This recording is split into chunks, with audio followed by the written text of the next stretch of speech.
logic name is domino CMOS logic.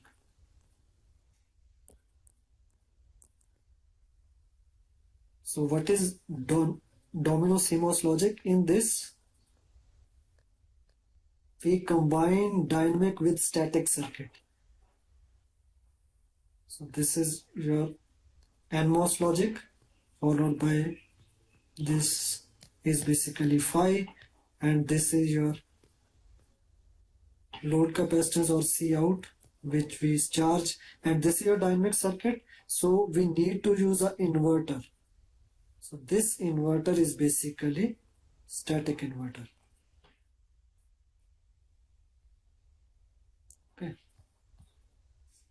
This is basically static inverter. So in this, what will happen is, first we pre-charge this to VDD.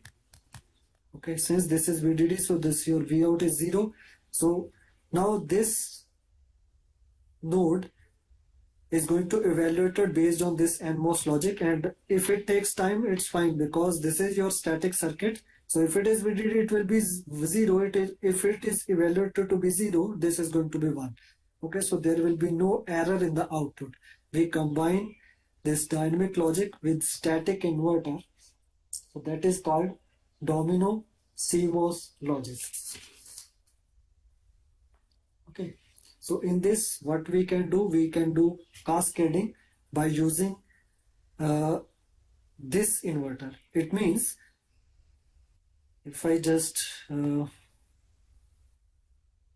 put inverter instead of this is the inverter, that is static inverter, and then again we can use the same block, that is this block.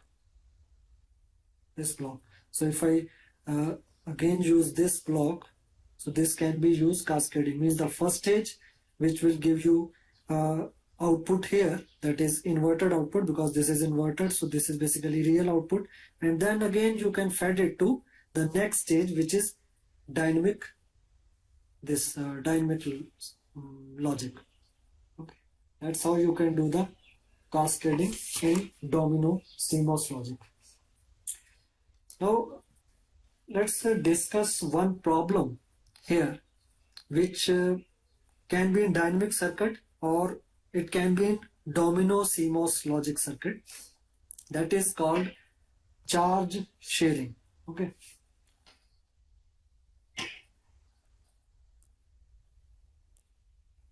Charge sharing. So what is that problem? It can be in domino or it can be dynamic CMOS circuit. So suppose I am using a circuit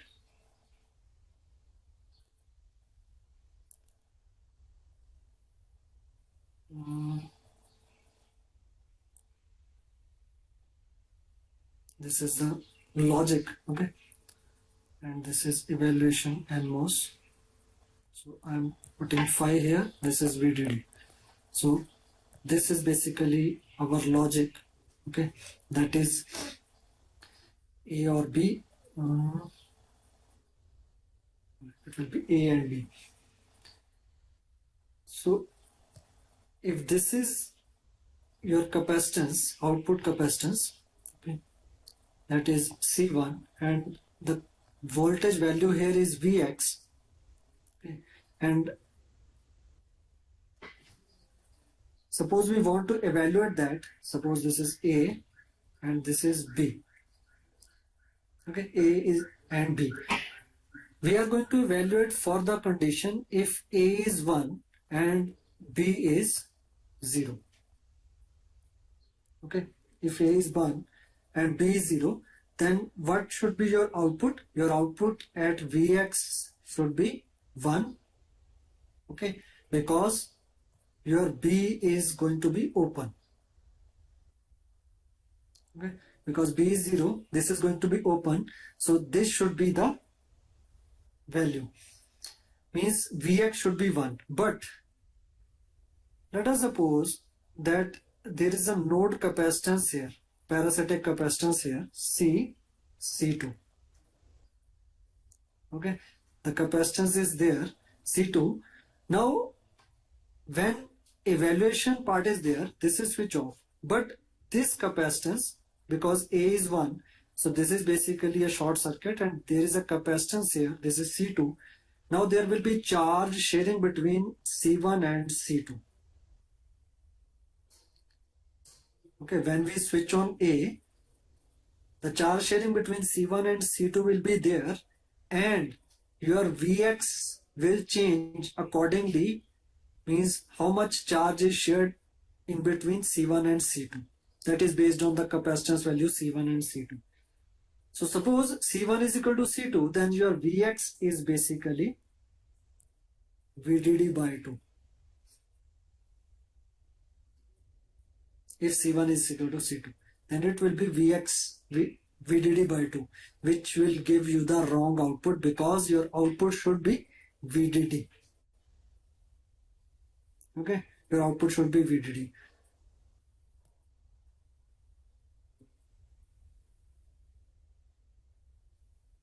Now, suppose I am using a static inverter in the next stage.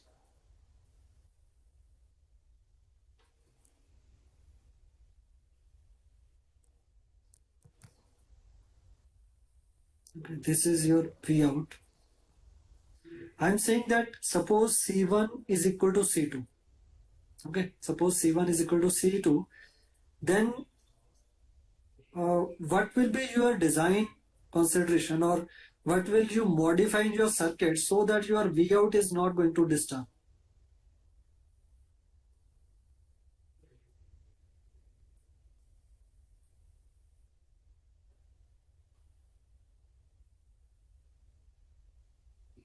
Can you think accordingly?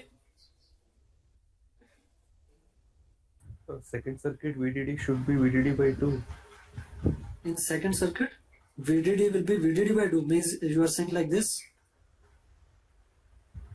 Yes, if our capacitor C1 equals to C2. But that is the not a solution, because it is only true for this case. The means when A is 1, suppose both are 1, then you can't do the supply. Suppose if this is VDD, you can't do this is VDD by 2, because this is not going to give you this as VDD. Suppose this is 0, then this V out will be VDD by 2. We require it to be VDD.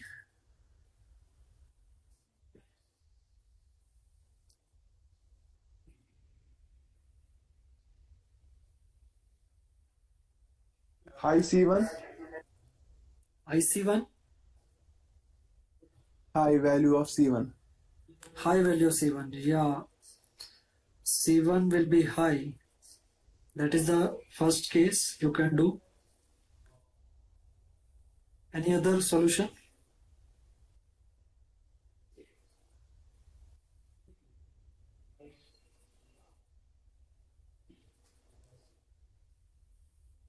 If I say in a case of this inverter, a static inverter,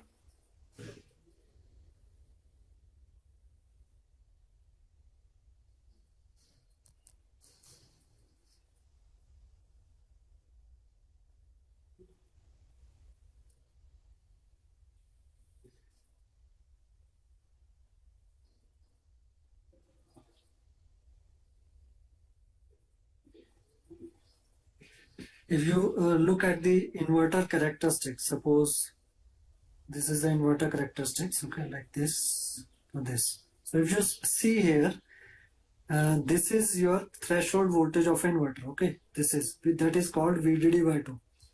That below VDD by 2, if your input is this VDD by 2, then your output is somewhat equal to 1, and if it is higher than VDD by 2, it's somewhat equal to 0. Means we have studied that if this is these are the stable state, but this is unstable state. If it is going to fluctuate in this direction, it will go in this, and it will go in this direction, so it will go this. Okay, so you can say that this Vx should be VDD, but it is not VDD, it is going to be VDD by 2 if C1 is equal to C2. Let us suppose. So if it is VDD by 2, then you can shift your threshold in such a way that it should go to 0. Okay, means if your threshold voltage is somewhat, if you make curve like this, such that your threshold voltage is here, this one, so it will go to 0. So you can play with the threshold voltage of your inverter also, so that it will shift to 0. But it's better. Okay, this is the second solution, but it is not again quite a good solution. So it is better to choose C1 as high, okay, as compared to C2. Okay, this is the solution. Now let me give you one problem based on that. Okay. So this problem is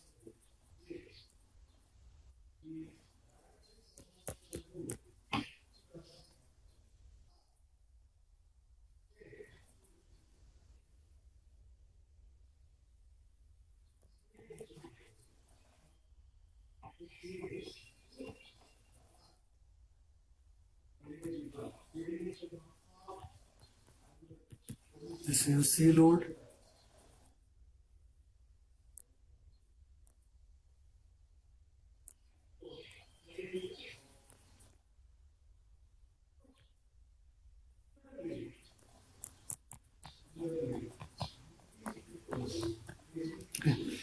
So in this figure, in this circuit, suppose your A is high and B and C is low. Okay, and here we are having node capacitance CP. CP. Okay. CP. So you are provided that your threshold voltage of the inverter, okay, of inverter is basically 0.7 of V. Okay, 0.7 of V means 0.7 volt threshold voltage of the inverter. So you have to find the maximum ratio of CP by CL. Okay, maximum ratio of CP by CL such that charge sharing does not corrupt the value of V out.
So here it is basically similar to the last problem. If you see that B and C is low, okay, so we can remove this, and if A is high, so we can replace it with the simple this circuit, because this is basically shorted.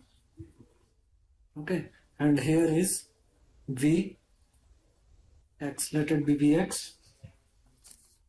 Okay, now you have to find the ratio Cp by Cl so that it is not going to affect the output. For this case, since A is 1, B is 0, C is 0, there is no path here, so Vx should be equal to VDD. If Vx is equal to VDD, then Vout should be 0. Now it is given to you that threshold voltage of the inverter is 0.7 V. Okay, it means now this is VDD 1.2 volt, so this will be 0. If this 1.2 volt will go below 0.7 volt, because 0.7 is the threshold, then your Vout going to be 1.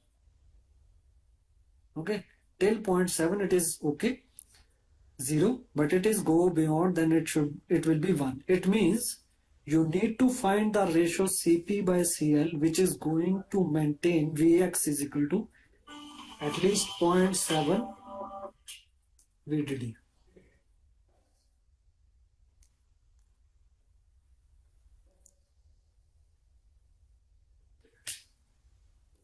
Okay.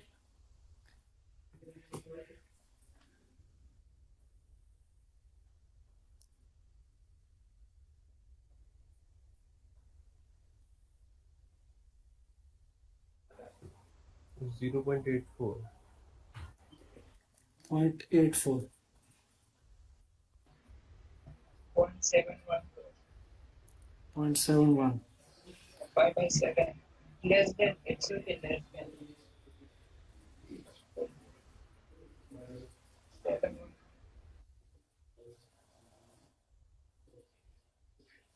0.5. Okay. So have you got the relation that the output Vout is basically VDD divided by 1 plus C2 by C1?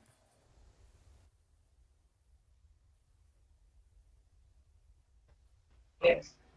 Okay, so this is the relation. So by putting it this 1.2, so this will be 1 plus C2 by C1, and Vout should be 0.7. Okay, so it will be like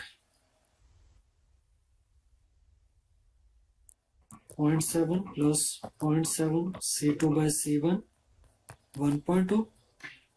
Okay, and it will be 0.7 into C2 by C1, 0.5.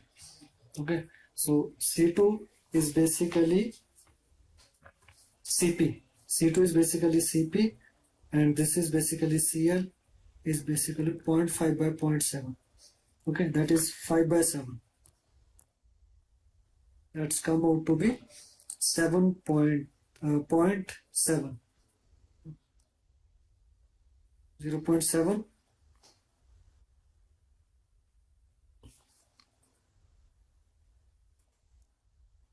Is this the case? Yeah. Yes, 0.714. 0.74. Yeah, it will be 0.71.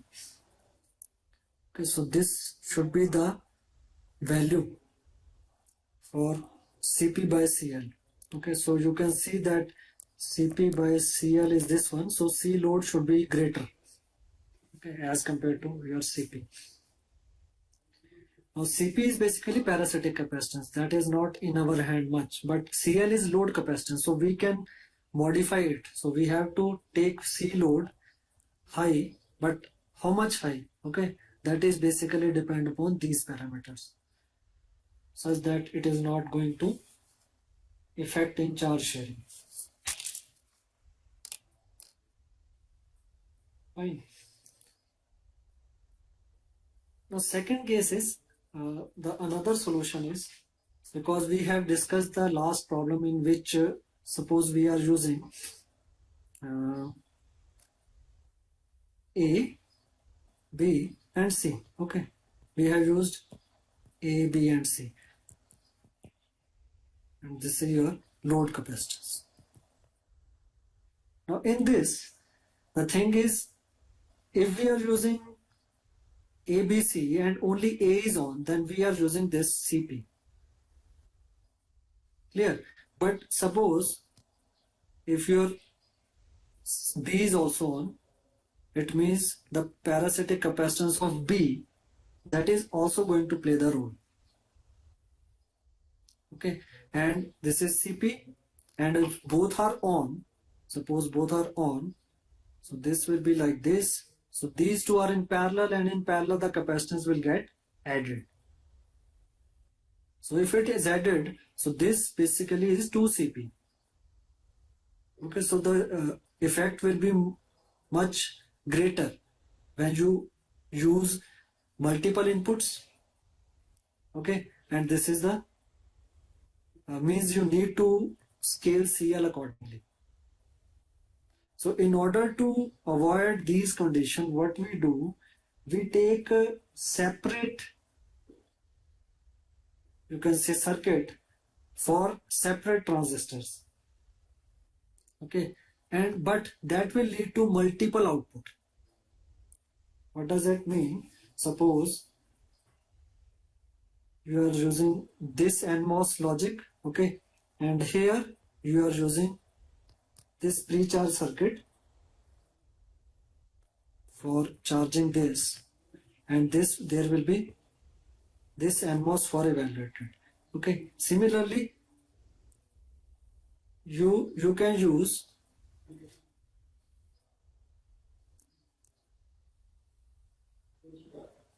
this is NMOS logic, and this is another, and this is again evaluated. This is phi, and this is your output. Okay, what I do, this is A, okay, and this is basically B, and there are two outputs, multiple outputs.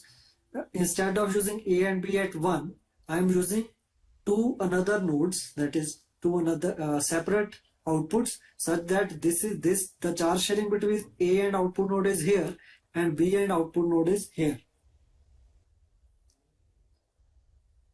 And afterwards we can perform the operation separately. Fine.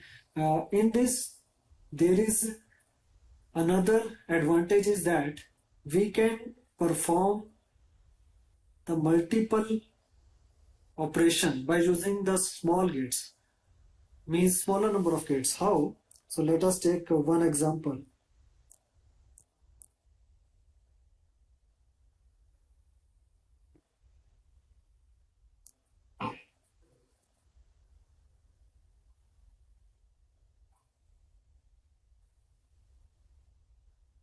Suppose this is P1, this is C node, and this is the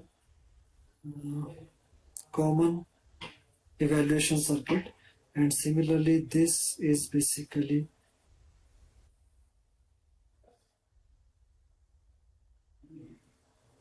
P2, and this is G1. Okay.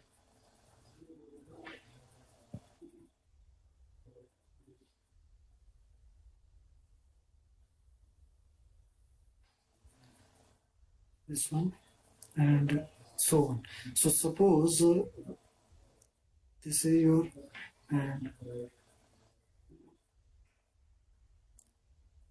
this is inverter, and this is again inverter. So this output C1, this C1 is basically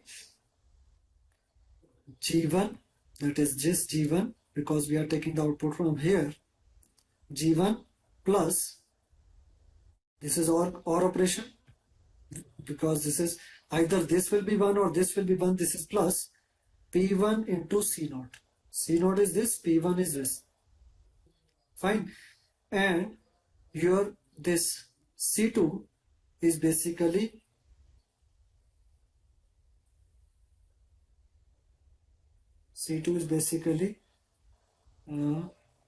this P2 G1,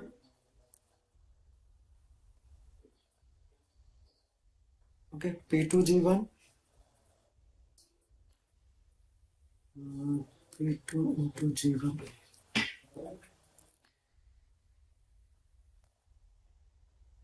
And if we are taking another circuit here,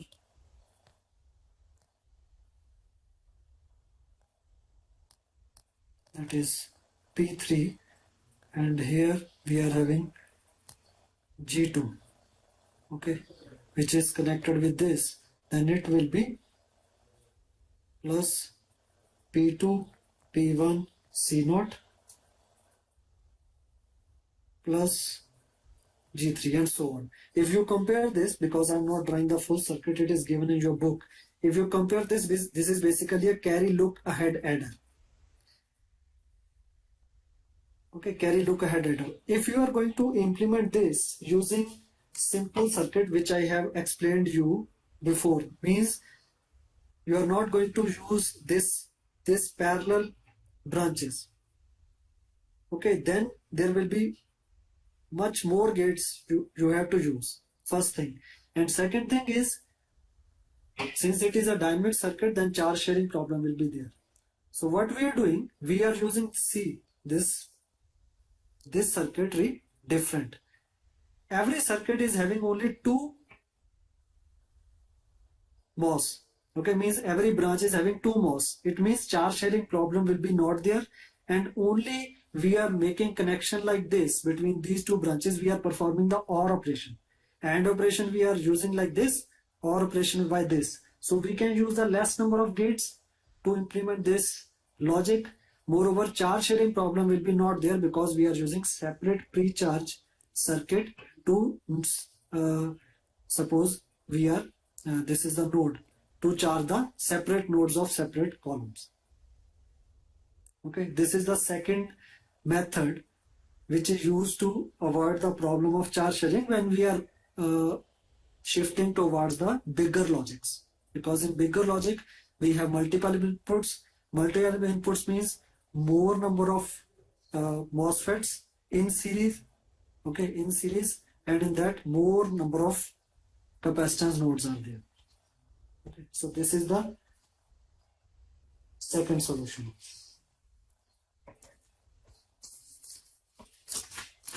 One more solution is there, okay, that is if I draw, which is given in your book.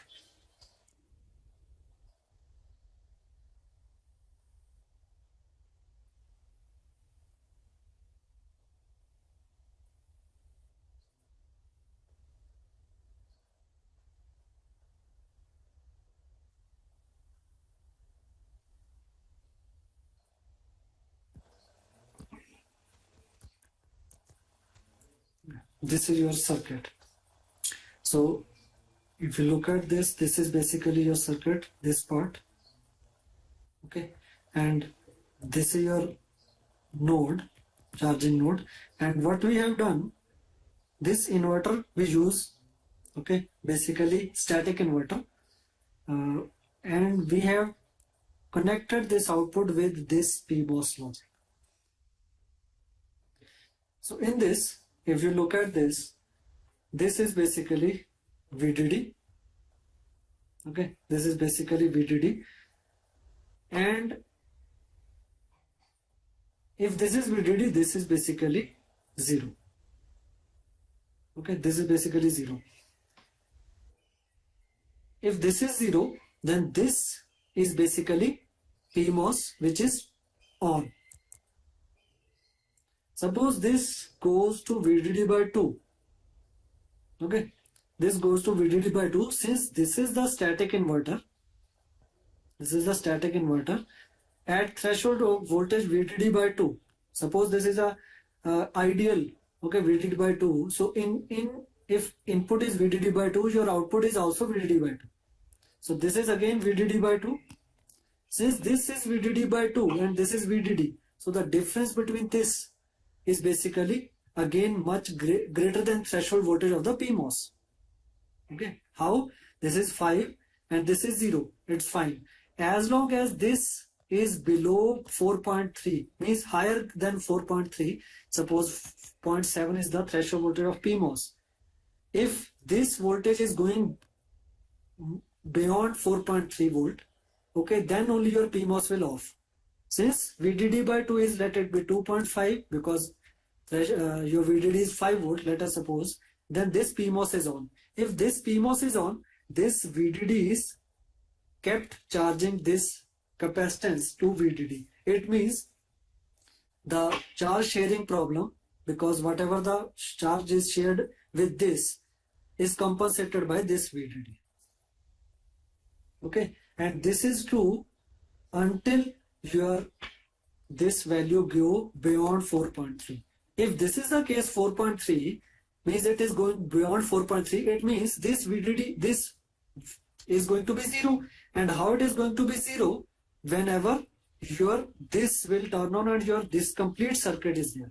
Okay, because if you use all of the capacitance, parasitic capacitance, these are not that much high that it can take it to 0 or less than you can say 0.7. Fine. So this is another solution which we can implement to avoid this charge sharing problem.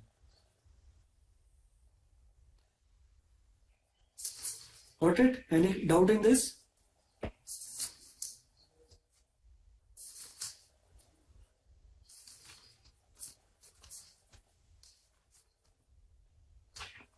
Yes or no?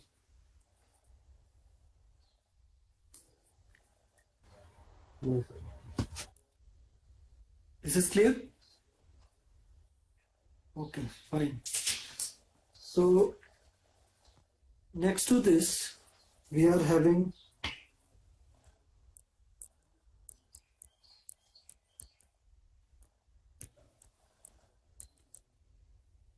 NORA CMOS logic. It is also called NP domino logic. Okay. So what is this basically? Till now what we have used in this dynamic circuits or pre-charge evaluate circuit, we use the NMOS logic, and we use like this is PMOS, means this is NMOS logic, and we use this phi, means this is for pre-charge and this is for evaluate. Okay, if we are having node capacitance here. Now in NP domino or NORA CMOS logic, we generally use alternate logics, means we can also implement this by using PMOS logic. How? This is NMOS logic, and suppose this is your output. Okay, this is your output. Here NMOS logic, we can have multiple inputs or one input, followed by this. This is our output. Suppose this is going to be input to next PMOS logic. This is basically PMOS logic. When we are using PMOS logic, then we have to take output from this node instead of this. Okay, here we are taking from this. This is our output, and this is our pre-charge and evaluate circuit. This is VDD, and this is basically connected with phi bar. Okay, and we are taking the output from here. Now what will happen? Suppose your phi, in first case phi is 0. Okay, if phi is 0, your phi bar is going to be 1. If phi is 0, then this is going to charge at VDD, and phi bar is 1, then this is going to be 0. Okay, this is going to be 0 because this is turned on, so this will be 0. And after this mode, okay, after this is basically pre-charge mode. Okay, in pre-charge mode, what we do, we pre-charge this node to VDD and this node to 0.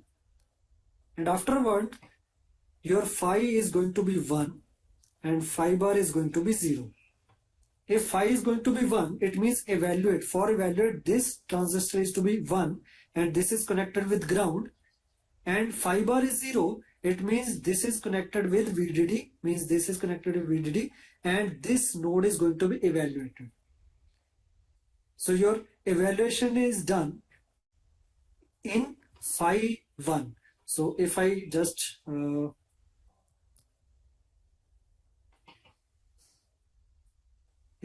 plot that this is phi, phi is 0, okay, and then this phi is going to be 1. This is phi. So when phi is 0, it is called pre-charge, and when phi is 1, it is called be evaluate. And both the stage will be evaluated at the same time. Okay, so the advantage of this is basically that both the stage will be evaluated at the same time, first thing, and second is cascading can be done. Okay, cascading can be done. You don't require a static inverter after this, since this is the inverted.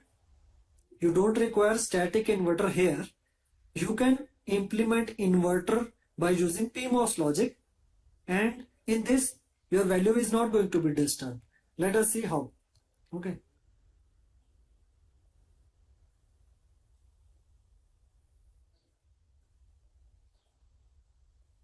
So suppose this is your logic that's come out to be, now this is fed to the PMOS, since we are having PMOS logic. And this is our NMOS, and this is again our PMOS, and this is phi bar, and our node is here, which is basically 0 initially. Suppose our this VDD is initially evaluated to 1, okay, because this is pre-charge. Now during evaluation mode, this is 1, this is going to be turn on, okay, evaluation mode. This is turn on, means phi will be 0, the phi bar will be 0, phi will be 1. So this is on and this is on. So this VDD is coming. Since this is 1, so this is off, and since this is off, it is going to be 0. Okay, now this is 1. Suppose it remain to be 1, then it will be 0. But if it is changing to 0,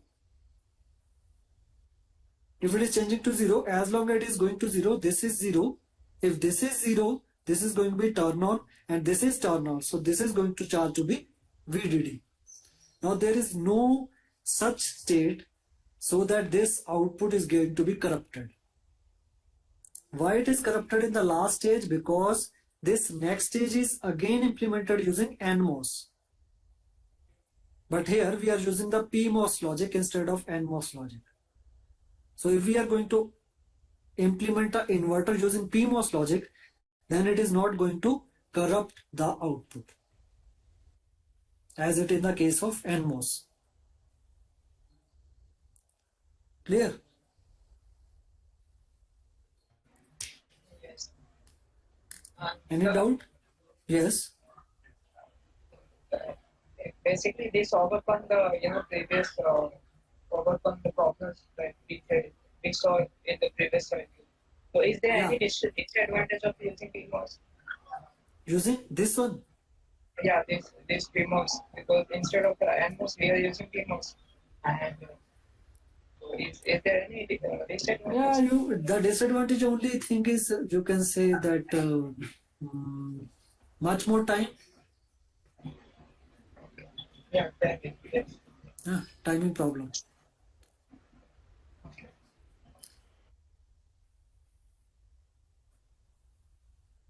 Fine. So this is the your NP domino logic. अभी आपका lecture है कोई?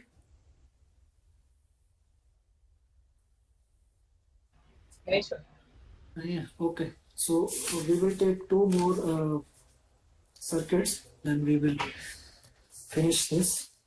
So this is your NORA CMOS logic. Next is called your zipper CMOS logic.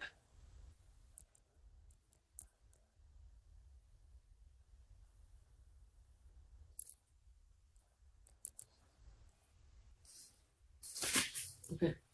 In zipper CMOS logic, if I just draw, it is basically a improved version of NP domino logic.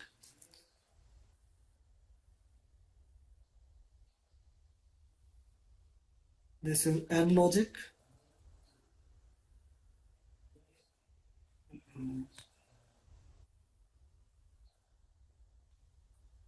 And this is your output which go to P logic.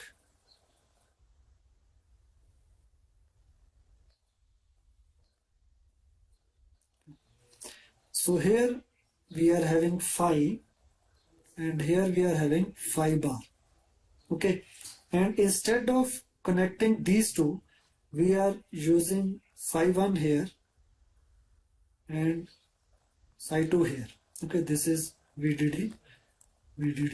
This is basically NORA CMOS, but we are using psi 1 and psi 2 in pre-charge and phi as our evaluation circuit. Okay, this is our evaluation and this is our pre-charge. And if I just draw the clock, what is the difference here?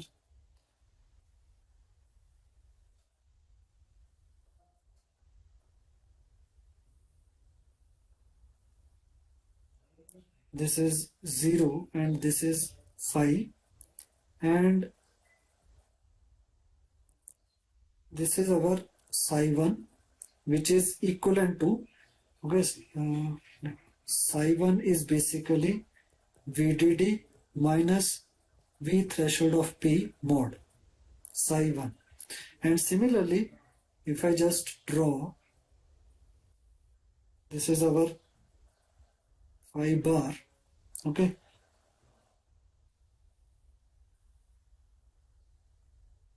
this is our psi 2, where psi 2 is basically V threshold of N. Now, why we are using this? See, this psi 2 is basically V threshold of N, and this is basically psi 1 is VDD minus V threshold of pre.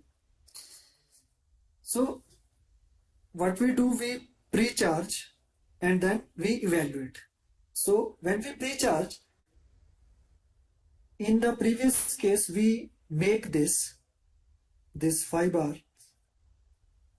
Okay, if you see this phi bar is reaching at the 0, but in this psi 2, okay, in psi 2 it is reaching your V threshold of N, that in during pre-charge phase. It means when the evaluation phase is done, after evaluation your pre-charge, this psi bar is going to be 0, but this psi 2 is not going to be 0. Okay, psi 2 we have defined V threshold, and it means in evaluation mode also this is going to be turned on. Okay, this and this, these both two will be on. See, phi bar is 0, this phi bar is 0, it means this is on, but your psi 2 is not going to be 0, psi 2 is going to be V threshold N. It means it is turn on, just turn on. It is not going to be 0. So why we use this? We make these transistor in weak conduction. Okay, weak conduction or near cutoff region, weak conduction. Why weak conduction? So that it is going to compensate the charge sharing problem. Charge sharing problem, how? This is not going to be off. Okay, this is not going to be off when your phi is going to be 0. Your phi is going to be 5 volt. Okay, when your phi is going to be 5 volt, this is going to be evaluate. Since your phi is going to 5 volt, this is not going to be 5 volt. This is going to be 4.3 volt. It means it is just turn on. Not means it is not in the quiet saturation region, maybe it in linear region, it is keep providing the current. It is compensating the charge sharing problem which is doing in between these two nodes. Got that point? We are not completely turn off these in your evaluation mode, so that there is a small amount of current flowing through this in order to avoid the charge sharing problem.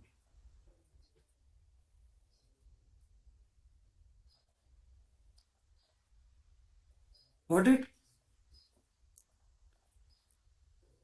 Or you can say this is in weak conduction, means it is going to conduct very small amount of current as compared to this NMOS. So it is going to just compensate that charge sharing problem, not it is going to affect much at the output. So this is called your zipper CMOS. But here the disadvantage is you need much circuitry to maintain these voltages. But this is not much preferred. Why? Because we have another method for solving the charge sharing. Okay, so but this is given in your book, so just I'm going to discuss that what is zipper CMOS. And last is, Sir, zipper CMOS is the combination for the NORA CMOS logic. But in NORA CMOS, we didn't have charge sharing problem. no, it can be. How can you say that we don't have charge sharing problem in NORA CMOS? See, NORA CMOS is just basically NMOS followed by PMOS. Fine. Got the point? Yes. Okay. So if we discuss same thing in NMOS, then suppose in NMOS we are having this circuitry and this is our charge sharing. This is charge. Okay. This is thing. Suppose this is off. This is on. Okay. So this is will be VDD by 2. If this is a VDD by 2, it is not going to take the next PMOS.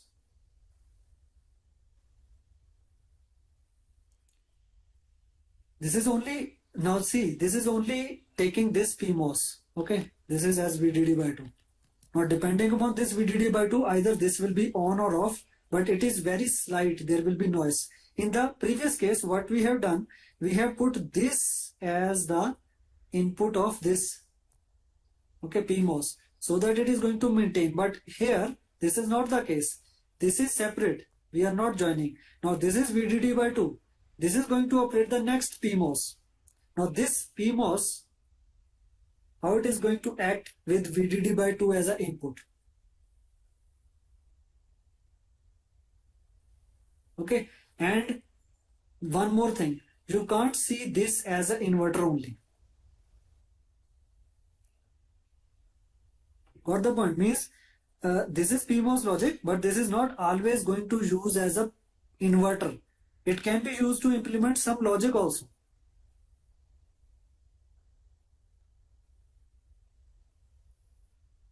Got it or not? Yes, sir. Okay, the charge sharing problem will be there, because this charge can be shared with this, and further, suppose this is off, this can be charge shared with this, because there will be multiple PMOS. I have told you that this PMOS logic is used. This PMOS is not always inverter. There can be a case that similar to this, we are having two PMOS. Suppose we are implementing some another logic using PMOS, two PMOS, okay, in which this is the previous input and this is this input. And suppose this is 1, or suppose this is 1 and this is going to be 0. If this is 0, this is going to be turn off. Okay, so that's how there might be a charge sharing problem in this also.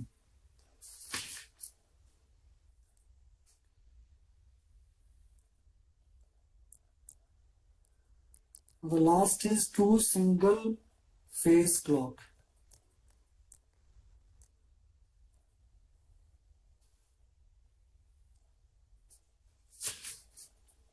Now in 2 single phase clock, we use only single clock, means phi. We don't use any phi bar. Clear? For example, if I am using, suppose this is NMOS logic and this is pre-charge and PMOS, this is phi and this is your output. So this output is fed to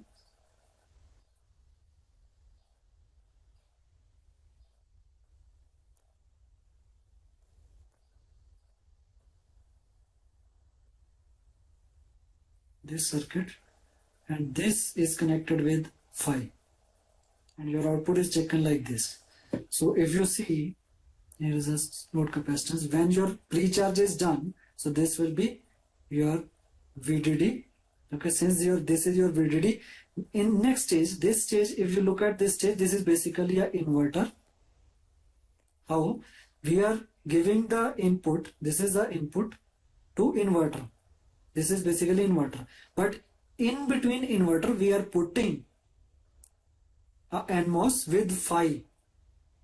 Okay, what does it mean? So at phi is equal to 0, this is going to be pre-charge. When phi is equal to 1, then this is going to be evaluated, and when phi is 1, this is basically connected, and when this is connected, your next stage is acting as an inverter. Which inverter? You can see it as static inverter. Okay, static inverter. So this is going to give you the output like this. So in this you can see that we only use phi. We are not using phi bar. So reason here is, if you know what is clock skew, you know what is clock skew?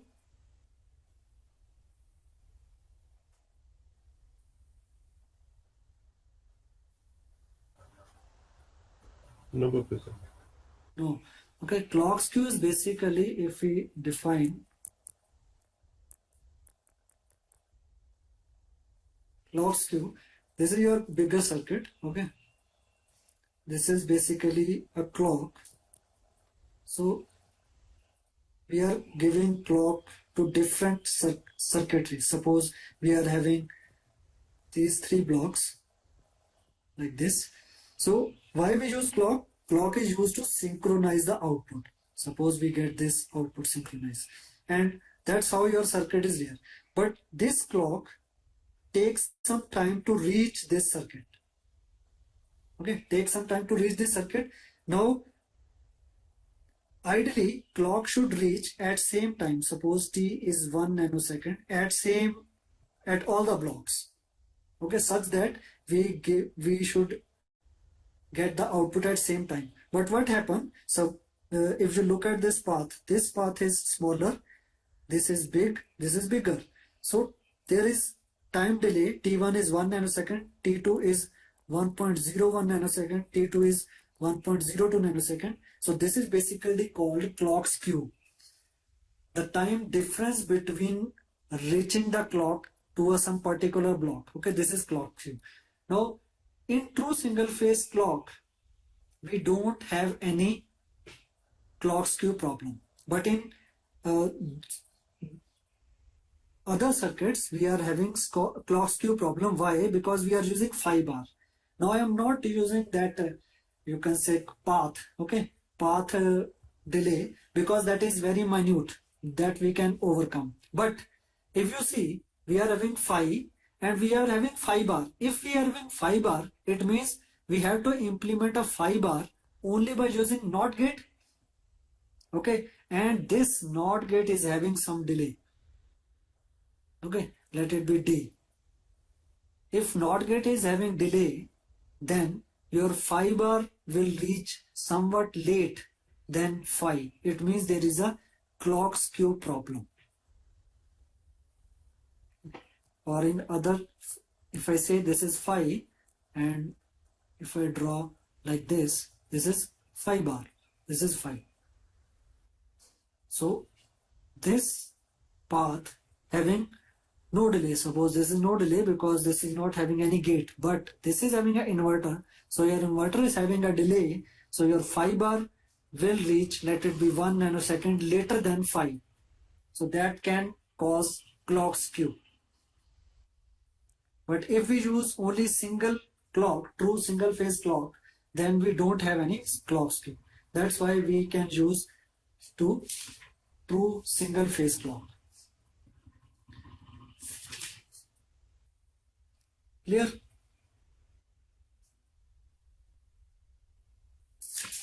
Okay. So this is all about your dynamic circuits. So we are done with this dynamic circuit.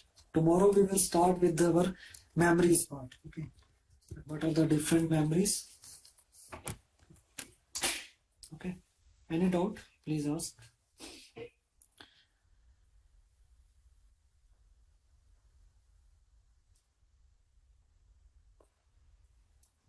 No doubt? Okay. So who is absent today?